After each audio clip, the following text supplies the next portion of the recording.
예레미야서 39장입니다. 페이지 수로 1116페이지에 있습니다. 어려우신 분들은 1116페이지를 찾으시면 되겠습니다. 예레미야서 39장입니다. 39장 1절에서 10절까지 말씀입니다. 39장 1절에서 10절까지 말씀입니다. 1116페이지에 있습니다. 1116페이지입니다. 예레미야서 39장입니다. 자, 우리 다 찾으셨으면 우리 39장 1절에 1116페이지에 있습니다.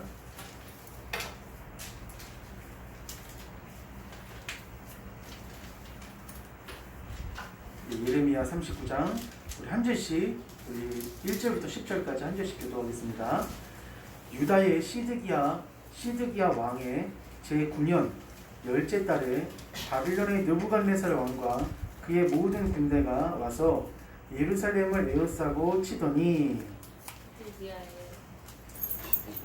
39장 2절입니다. 시작. 시기의 제12년 넷째 달 아홉째 날에 성이 임박되며 예루살렘이 함락되매 바빌론의 왕의 모든 고관이 나타나 중문에 앉으니 곧 네르갈 사레셀과 삼갈 네부와 내시장 사이스 감이니 네르갈 사레셀은 궁중 장관이며 바빌론의 왕의 나머지 고관들도 있더라.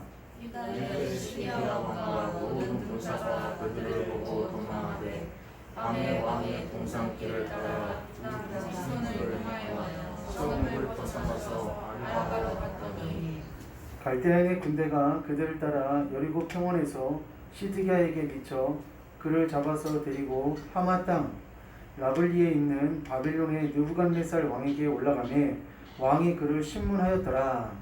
바벨론의 왕이 리브나에서 시기야를 인하여서 그 아들들을 죽였고 왕이 또 유다의 모든 지도를 죽였으며 왕이 또 시드기야의 눈을 빼게 하고 바빌론을 옮기려고 사슬로 결박하였더라. 갈대아인이 왕과 백성의 뜻을 예루살렘에서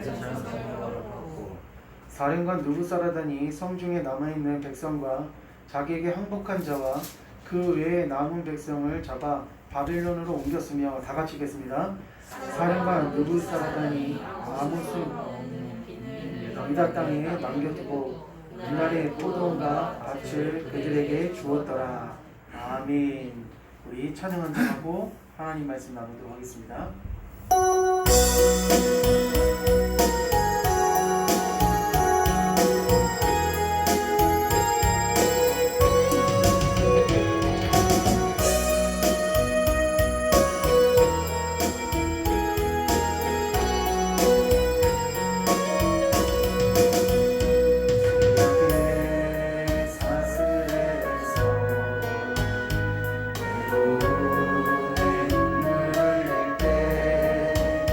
말씀을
우리 두 손으로 찬양합니다. 주님의 재림, 주님의 재림 사모하는 곳에 주의 응답이 많이 간절히 기다리는 마음 주여 어서 오시옵소서.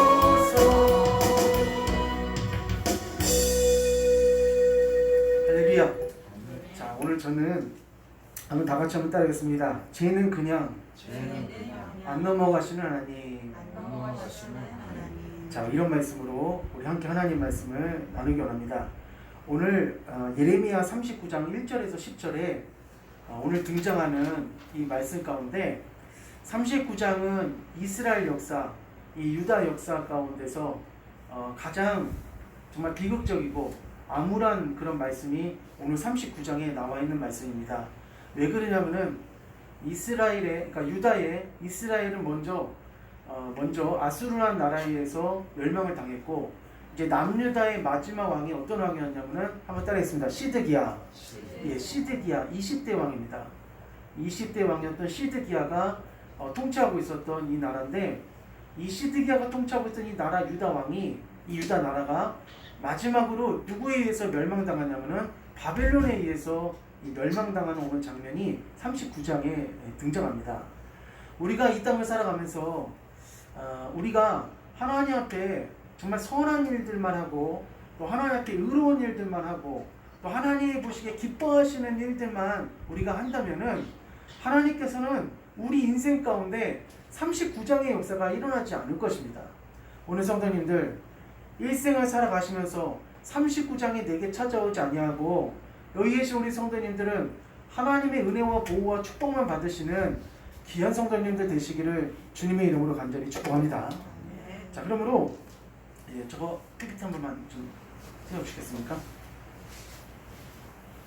자, 그러므로 오늘 오늘 시드기야가 1절에 유다의 시드기 왕의 9년, 제9년 10째 달에 바벨론의 느부갓네살 왕과 그의 모든 군대가 와서 예루살렘을 에워싸고 치더니 2절 한번 읽겠습니다. 시작. 시드기야의 제11째 달 9째 날에 성이 함락되니라. 예루살렘이 함락되네. 아멘. 몇 년 정도를 버텼냐면은 한 1년 6개월 정도를 버텼습니다. 근데 바벨론이라는 이 나라는 그냥 단순하게 쳐들어가서 성벽 띄워놓고 그렇지 않습니다. 자기 나라가 자기 나라의 병사들이 몸이 상하지 않게끔 하려고 그냥 계속 바깥에서 지 새끼 한 마리 빠져나올 구멍 만들어 놓지 않고 다 그냥 북쪽, 남쪽, 서쪽, 동쪽 할 것 없이 다 포위를 하는 겁니다. 포위를 하고 그 안에서 그냥 굶어 죽을 때까지 기다리는 거예요. 그러니까 성경 오늘 예레미야 50장, 51장 말씀을 보면은 그 안에서 굶주림이 심하였더라라고 이렇게 등장합니다. 굶주림이 심하였더라. 그러니까 얼마나 그 바벨론 군사들이 그냥 사다리 걸어놓고 뛰어들어가서 공격하는 것이 아니라 끝까지 그냥 자기 병사들을 하나도 상하지 않게끔 하려고 포위를 한 겁니다. 싹 포위를 해갖고 그냥 거기서 굶어 죽도록 만드는 거예요. 나중에 스스로 항복하도록. 우리나라에서도 인조임금이 이 남한산성에 들어가갖고 굉장히 오랜 시간 동안 버텼는데 이 중국의 청나라 그 세력이 쳐들어왔을 때 그때도 역시 마찬가지로 바깥에서 전부 다 포위를 하고 있었습니다. 그러니까 성을 공격할 때, 성을 무너뜨릴 때 바벨론이 쓴 작전이 포위해서 그냥 거기서 굶어 죽도록, 그리고 스스로 항복하도록 하는 그런 방법으로 계속 기다렸던 것입니다. 근데 예레미야에도 보고, 그리고 다른 본문 말씀의 소선지에서 보면은 이 당시 유다 백성이 먹을 것이 없어서 뭐까지 먹었냐면은 자기 자식까지 먹을 정도로, 자기 자식이 살아있는 인육을 먹을 정도로 심각한 고통을 당했던 시대가 어떤 시대였냐면은 바로 시드기 왕이 마지막으로 통치했던 이 시기입니다. 근데 이 당시에 시드기야 왕이 제위하고 있었을 때 선지자가 누구였냐면은 오늘 여기 우리가 읽었던 예레미야서에 나오는 예레미야라는 이 선지자입니다. 예레미야 선지자는 요시야 왕 14년부터 시작해서 시드기 왕이 멸망당할 때까지, 그때까지 활동했던, 굉장히 오랜 시간 동안 하나님의 사역을 감당했던 선지자였습니다. 근데 예레미야는 백성들에게 그리고 왕에게 얘기를 했습니다. 바벨론에게 항복하고 그냥 그들에게 나아가서 항복을 하고 사는 것이 그것이 하나님의 뜻입니다. 이렇게 얘기를 하니까 왕부터 시작해서 백성부터 시작해서 예레미야에 대해서 어떻게 생각했냐면 내공로다. 우리도 그랬잖아요. 우리도 만약에 일제시대인데 우리가 어떤 사람이 교회 목회자가 진짜 그런 목회자들이 많이 있었습니다. 그럼 지금 여기에 등장하는 것처럼 어떻게 보면은 예레미야처럼 일본에 그냥 우리가 속국으로 그들에게 그냥 우리가 굴복하고 사는 것이 그것이 하나님의 뜻이다 이렇게 말했던 사람들이 있었습니다. 근데 이 당시에도 예레미야가 이런 식으로 얘기를 하니까 근데 예레미야의 이건 사적인 어떤 개인의 의견이 아니라 한번 따라했습니다. 하나님의 말씀입니다. 하나님의 말씀이었어요. 그러니까 이거는 예레미야가 어떤 사적으로 우리가 항복하고 바벨론에 가서 사는 것이 이것이 맞습니다 이렇게 한 것이 아니라 계속 예레미야서 다음에 무슨 말씀이 나오냐면 예레미야 애가가 나옵니다. 예레미야서 예레미야 애가 이렇게 말씀 보면은 하나님께서는 이스라엘에 대해서 너무 실망하셨어요. 실망 자체가 아닙니다. 도저히 입에 올리기 어려울 정도의 죄들을 어마어마하게 지었습니다. 어마어마하게. 우리 25장 한번 가보겠습니다. 25장. 똑같은 본문에 예레미야 25장 한번 가보겠습니다. 본문 말씀은 잘 꽂아 놓으시고 예레미야서 25장. 자, 25장 3절 한번 읽어보겠습니다. 3절. 자, 25장 3절 시작. 유다의 왕 아몬의 아들 요시야 왕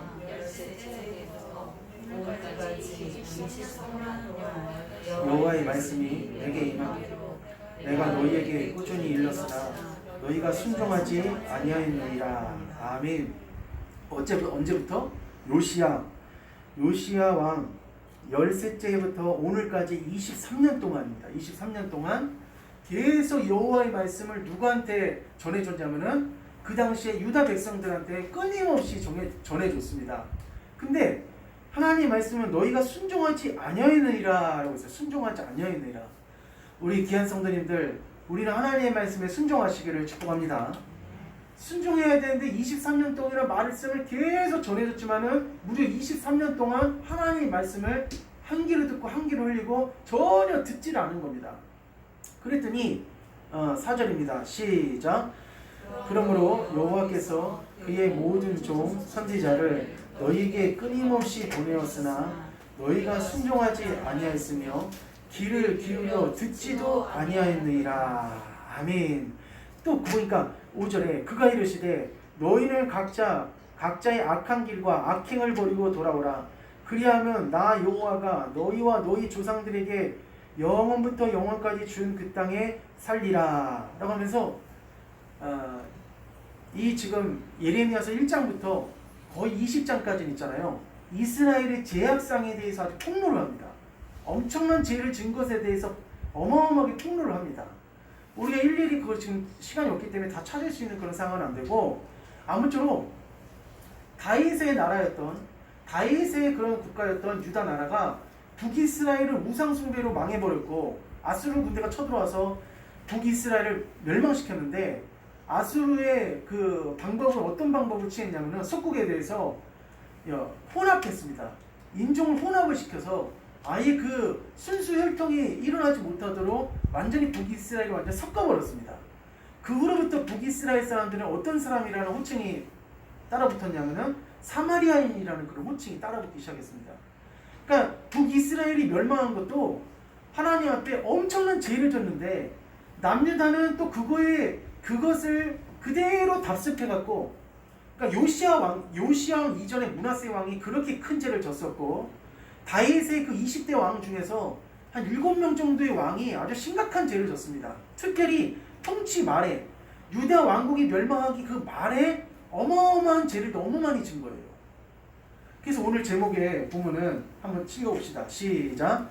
죄는 그냥 안 넘어가시는 하나님. 죄는 하나님 절대 죄는 그냥 안 넘어가십니다. 우리 성도님들, 하나님께서는 어떤 분이시냐면은 공의의 하나님이십니다. 하나님은 정의의 하나님이세요. 그러니까 우리가 생각할 때는 이 정도는 그냥 눈 감고 넘어가시면 좋겠다 이렇게 생각할 수도 있지만은, 그럼 그렇게 생각하면은, 그렇게 따지면은 우리가 선을 행한 거 있잖아요. 선을 행한 것도 하나님 그냥 넘어가시면은 그것도 어떻게 됩니까? 그것도 역시 마찬가지로 공의가 또 무너지는 겁니다.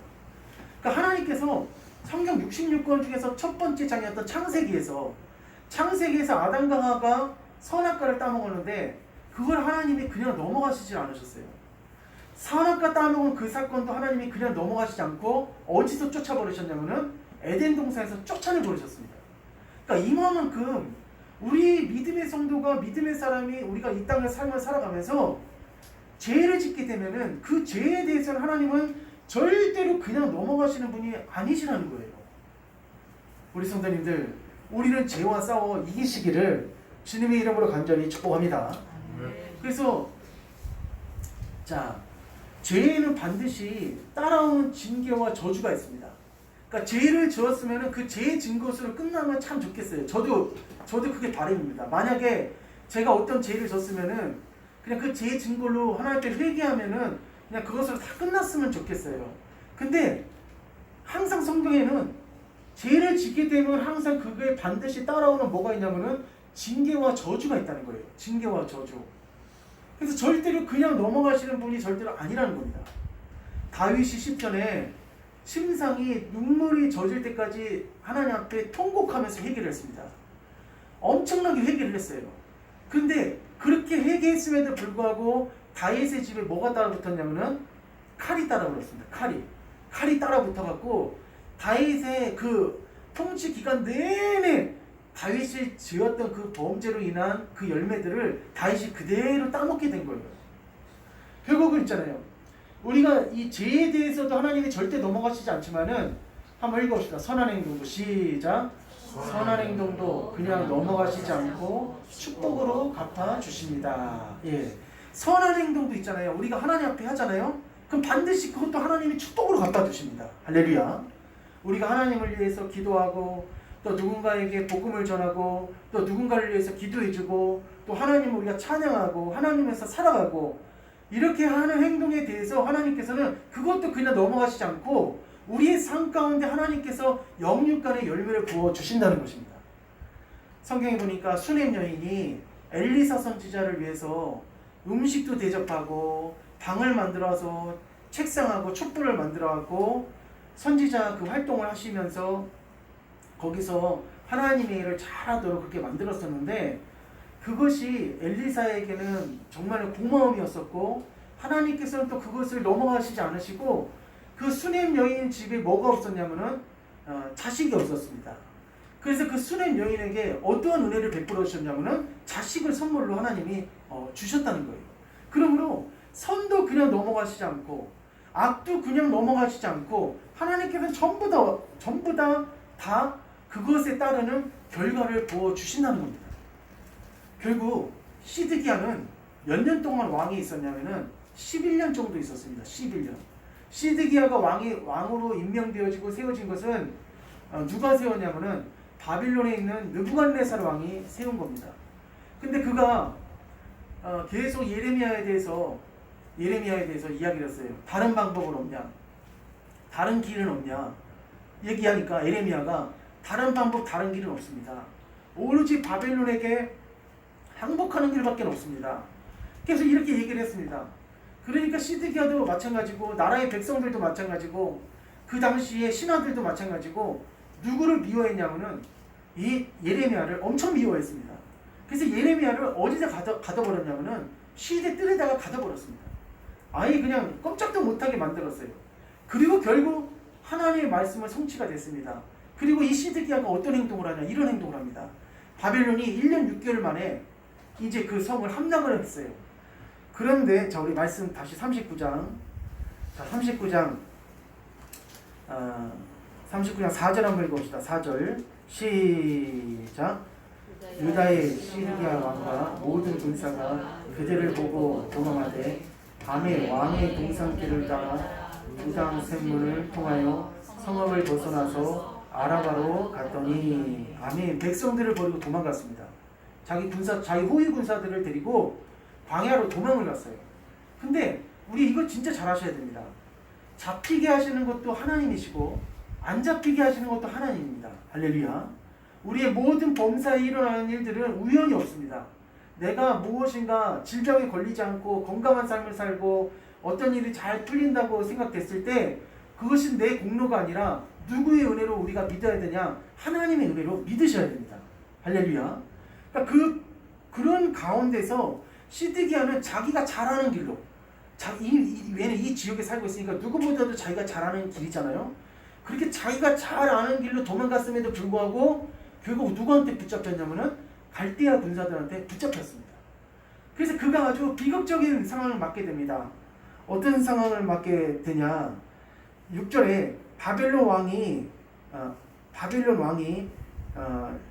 리블라에서 시드기야의 눈 앞에서 그의 아들들을 죽였고 왕이 또 유다의 모든 귀족을 죽였으며, 그러니까 시드기야 왕 앞에서 누구를 죽였냐면은 자기 아들들을 전부 다 죽였습니다. 이것만큼 비참한 게 어디 있습니까? 그동안 내가 기르고 내가 키웠던 그 자식들이 다른 앞에서도 아니고 내 앞에서 다 죽는 모습, 목이 잘려서 죽는 모습을 보면 그것만큼 비참한 게 어디 있어요? 그러니까 우리 성도님들, 죄는 반드시 이거는 죄는 절대로 이것을 우리가 시험해서는 안 됩니다. 죄는 이기시기를 축원합니다. 그러니까 시드기야가 이런 고통을 당하는 것은 이유는 무엇이냐? 여러 가지 이유가 많습니다.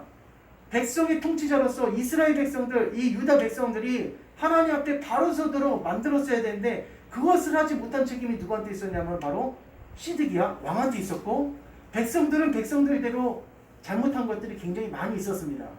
그리고 거기서 끝나지 않았습니다. 7절입니다. 시작. 왕이 또 시드기야의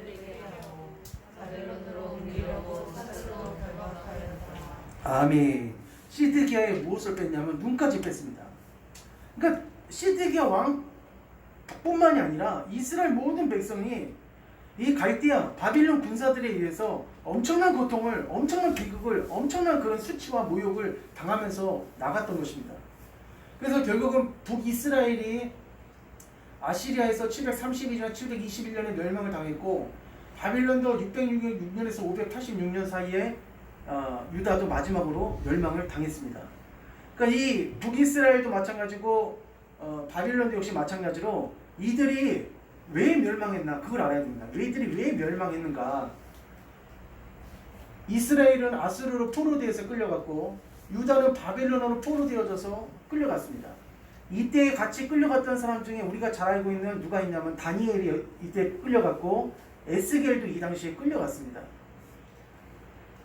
그래서 포로로 예루살렘은 다 불타고, 이 당시에 하나님을 찬양하고 하나님을 경배했던 성전이 어떤 성전이냐? 솔로몬 성전이었는데 솔로몬 성전도 바벨론 군사들이 와서 전부 다 불태워버렸습니다. 다 큰 궁궐이든 큰 건물들은 바벨론이 와서 전부 다 부셔뜨리고 불태우고 망가뜨리고 성벽들은 전부 다 무너뜨려 버렸어요. 자, 그러면 이스라엘 멸망과 직결된 세 가지 큰 죄가 있습니다. 첫 번째 한번 읽어봅시다. 시작. 안식일을 지키지 않은 죄. 안식일을 지키지 않은 죄.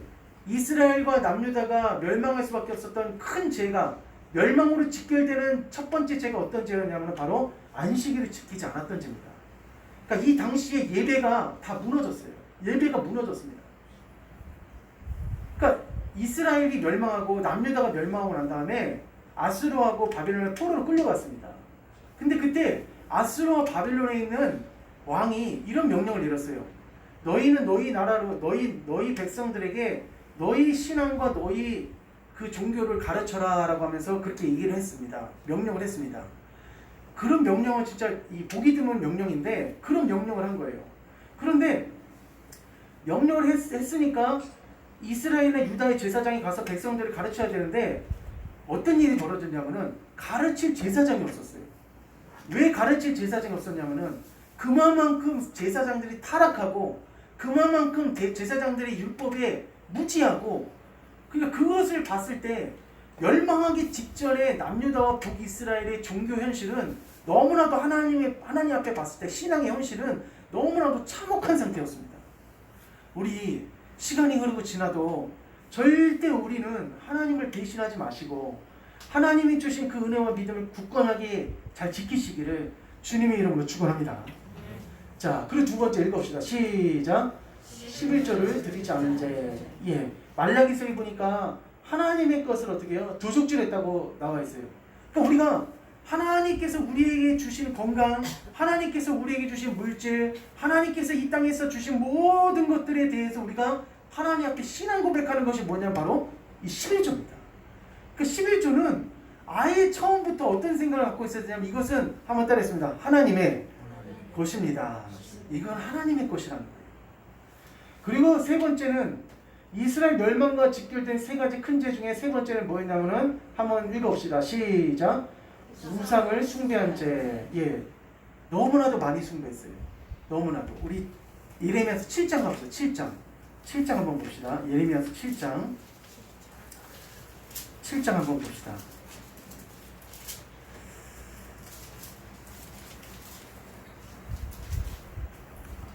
자, 7장 1절 한번 읽어봅시다. 1절, 2절.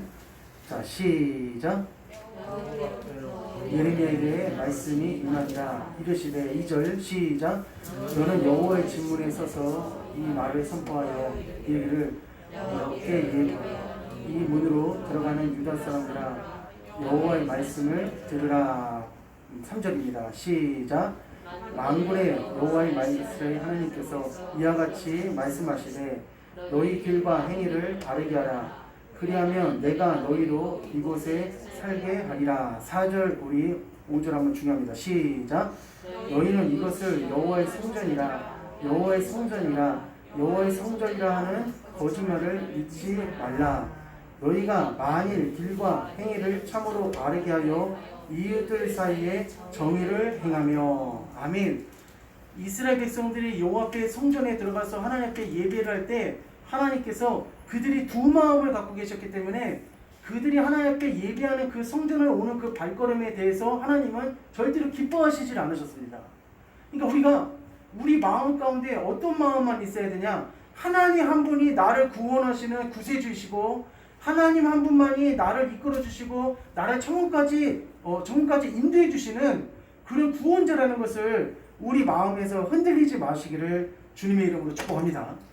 자, 그러므로 이스라엘 멸망과 직결된 세 가지 큰 죄가 뭐였냐? 안식일을 지키지 않은 죄였고 11조를 드리지 않았던 죄였고 그 다음에 우상을 숭배한 죄. 이 죄가 이스라엘과 남유다가 하나님 앞에 멸망으로 가는 가장 큰 죄였습니다. 이 세 가지가. 그러니까 우리가 지금 1장에서부터 거의 20장까지 보면은 이스라엘 백성들이 남유다가 하나님 앞에 얼마나 큰 죄를 졌는지에 대해서 아주 잘 어마어마하게 나열을 하고 있습니다. 자, 그래서 오늘 이 시대에 하나님을 믿는데도 우리 역시 이 시대를 살아가고 우리 역시 마찬가지입니다. 지금 하나님께서 남유다를 멸망시키고 북이스라엘을 멸망시켰는데 사실은 이들의 자존심은 뭐였냐면은 자기들은 선민이다.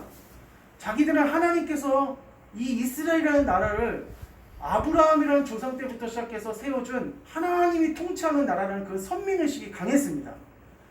자기들은 저기 이방인에 있는 아수르나 바빌론이나 애굽이라는 나라에 대해서는 뭐라고 여겼냐면 이방인이라고 했습니다.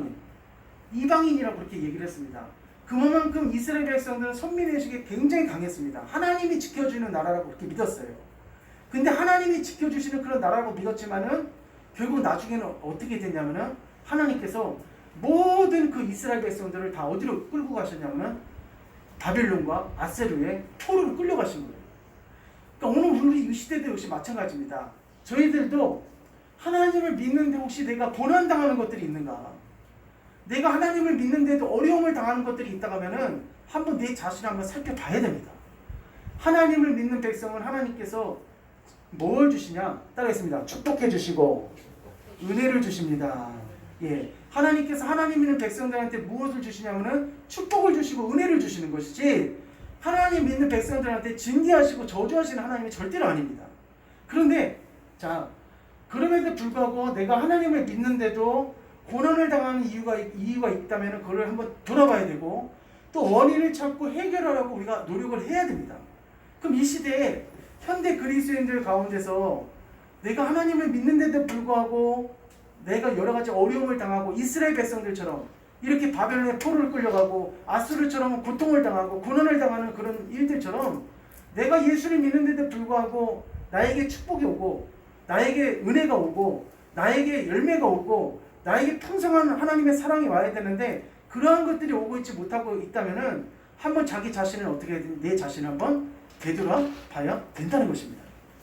자, 그러면 원인을 찾아야 되는데 우리가 하나님 앞에 고난당한 고통당하는 것 중에 어떤 것이 있냐, 예수를 믿는데도 어떤 것들이 있느냐, 우리 한번 읽어봅시다. 자, 시작.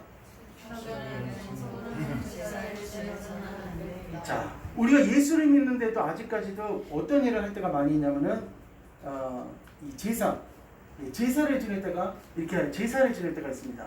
근데 우리가 믿는 하나님의 백성은 이제 예수 믿었으면은 이제 무엇으로 이제 끊어야 되냐면은 제사를 우리가 드리면 안 됩니다.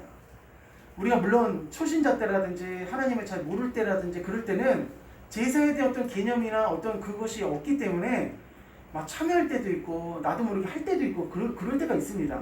그런데 이 제사는 하나님 앞에 뭐하고 같은 거냐면은 마치 우상 숭배하고 같은 겁니다. 우상 숭배.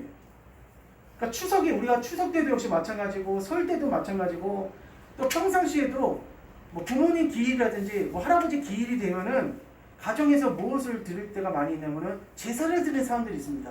근데 제사는 이거는 이 예수 믿는 사람들한테 굉장히 치명적입니다. 그리고 이 제사를 드려서도 안 되고 우리가 이 성묘 있잖아요. 성묘 가서도 그 무덤 앞에 비석 앞에서 우리 예수 믿는 사람이 그 앞에서 넙죽 절하고 거기다 향불을 피우고 그것도 역시 마찬가지로 또 하나의 제사, 그것도 제사 문화예요. 그러니까 우리나라는 처음부터 이런 기독교 문화가 아니었습니다. 어떤 문화의 흐름을 많이 받은 중국의 영향을 많이 받아서 유교, 불교, 캐톨릭의 그런 영향을 받아서 우리가 제사 드리는 문화가 이 제사를 안 드리면은 마치 부모님한테 불효하는 거고 쌍놈이고 막 이런 그런 의식이 팽배했던 그 나라가 어떤 나라였냐면 바로 이 중국과 우리 조선이라는 우리 나라였습니다.